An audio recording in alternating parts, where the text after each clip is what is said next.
Everybody asking how we doing, say we good. Don't need no one to tell me how to live just like they would. It ain't their business, but they in it, I don't know why. Revolved around my life after I found another. Assalamualaikum warahmatullahi wabarakatuh. Halo semuanya, kembali lagi bersama saya Salwa Azkia Zaratusita di channel Salwa Azkia. Video kali ini kita akan membahas piutang dan utang. Yuk kita bahas, let's go!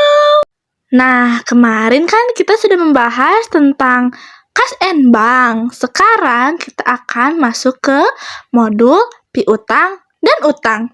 Mari kita bahas. Nah, sebelum kita masuk ke materinya, apa itu utang dan piutang? Utang adalah sejumlah uang yang kita pinjam dari pihak lain, sedangkan piutang adalah sejumlah uang yang kita pinjamkan kepada pihak lain. Kedua konsep ini sangat penting dalam akuntansi, terutama dalam menjaga alur keuangan perusahaan. Nah, sekarang kita masuk ke manajemen piutang. Ode Accounting mempermudah pengelolaan piutang dengan fitur pembuatan faktur penjualan yang bisa dilakukan secara otomatis maupun manual dari pesanan penjualan. Di dalam faktur, kita bisa menuliskan rincian lengkap seperti nama pelanggan, produk atau jasa yang dibeli, jumlah, dan syarat pembayaran. Nah, setelah manajemen piutang, di sini ada pelacakan pembayaran piutang. Selain pembuatan faktur, Ode juga menyediakan sistem pelacakan faktur yang belum dibayar atau sudah jatuh tempo.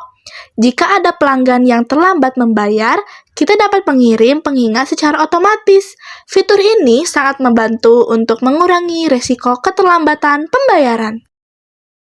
Nah, fitur lainnya yaitu rekonsiliasi pembayaran piutang.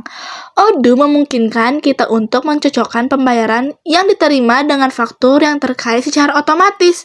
Sistem ini juga mendukung berbagai metode pembayaran seperti transfer bank, cek, atau pembayaran online yang memudahkan proses transaksi bagi pelanggan.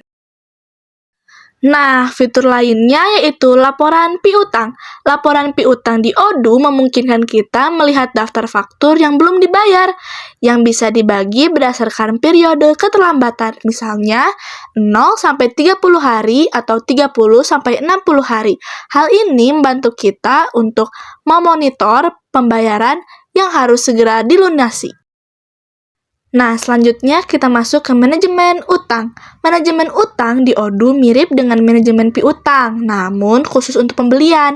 Di sini, utang dianggap sebagai sejumlah uang yang kita pinjam ketika membeli secara kredit. Misalnya, jika kita membeli produk atau jasa dari pemasok, kita akan memiliki utang kepada mereka sehingga pembayaran dilakukan. Selanjutnya, pembuatan faktur pembelian. Untuk manajemen utang, Odoo mendukung pembuatan faktur pembelian atau vendor bill. Faktur ini bisa dibuat dari pemesanan, pembelian secara otomatis atau manual, mencakup informasi pemasok, jumlah yang harus dibayar, dan tanggal jatuh tempo. Nah, fitur selanjutnya, rekonsiliasi pembayaran utang. Saat kita melakukan pembayaran, Odoo mencocokkan transaksi dengan faktur pemasok, baik secara otomatis maupun manual. Selain itu, Odoo mendukung transaksi multi-currency yang sangat berguna untuk transaksi internasional. Nah, sama halnya dengan laporan piutang, laporan utang pun menyediakan laporan utang yang menampilkan daftar faktur pemasok yang belum dibayar. Laporan ini dibagi berdasarkan periode keterlambatan tertentu sehingga kita dapat mengidentifikasi utang yang mendesak untuk dibayar. Nah, fitur selanjutnya yaitu proses otomatisasi dalam Odoo Accounting. Di Odoo Accounting, banyak proses yang bisa diotomatis, seperti jurnal otomatis yang bisa dibuat ketika faktur diterbitkan atau pembayaran dilakukan. Selain itu, ada pengaturan syarat pembayaran otomatis untuk piutang dan utang, serta fitur rekonsiliasi bank yang memungkinkan impor dan pencocokan otomatis dengan laporan bank. Lanjut, adalah laporan keuangan terkait piutang dan utang. Beberapa laporan keuangan yang terkait dengan piutang dan utang di Odoo seperti Receivable Report yang memantau piutang berdasarkan waktu jatuh tempo, Age Payable Report yang memantau utang dan keterlambatan pembayaran, serta cash flow statement yang menganalisis arus kas masuk dan keluar. Terakhir, balance sheet menunjukkan saldo piutang dan utang dalam laporan posisi keuangan perusahaan. Nah, kesimpulan dari piutang dan utang dalam ODU accounting adalah dengan ODU accounting, perusahaan dapat mengelola piutang dan utang dengan lebih efektif, sehingga meminimalkan risiko keterlambatan pembayaran dan meningkatkan arus kas secara keseluruhan.